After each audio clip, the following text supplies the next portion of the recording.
नमस्कार विद्यार्थी मित्रांनो.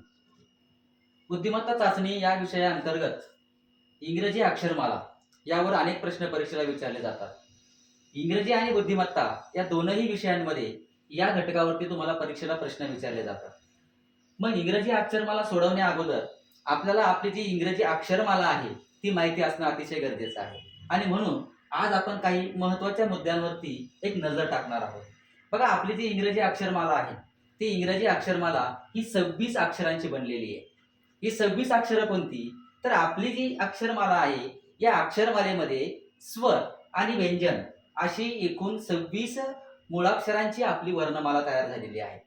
मग आता स्वर आणि व्यंजन यातला फरक आपल्याला कळला पाहिजे. मग स्वर कोणते आणि व्यंजन कोणते? ज्याप्रमाणे मराठीमध्ये आपल्याला स्वर माहिती आहेत, व्यंजन माहिती आहे, स्वरादी माहिती आहे, त्याप्रमाणे इंग्रजीमध्ये सुद्धा आपल्याला स्वर माहिती असणं गरजेचं आहे. आणि म्हणून इंग्रजी अक्षरमालेमध्ये जे काही स्वर असतात त्या स्वरांना व्हॉवेल्स असं म्हटलं जातं. इंग्रजी अक्षरमालेतल्या स्वरांना व्हॉवेल्स असं म्हणतात. आणि जे इंग्रजी अक्षरमालेतले जे व्यंजन आहेत त्या व्यंजनांना कन्सोनंट्स असं म्हटलं जातं. मग आता हे जे व्हॉवेल्स आणि कन्सोनंट्स आहे, हे कन्सोनंट्स आपल्याला माहिती असणं अतिशय गरजेचं आहे. मग सगळ्यात अगोदर व्हॉवेल्स. व्हॉवेल्स म्हणजे स्वर.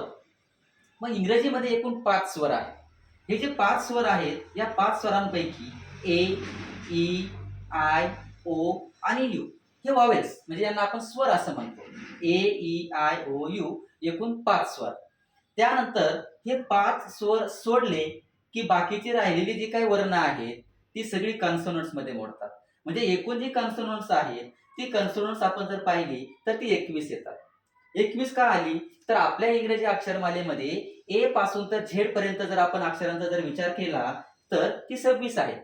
म्हणजे 5 स्वर आले आणि राहिलेली जी काही 21 आहेत ती 21 ही व्यंजनं झाली.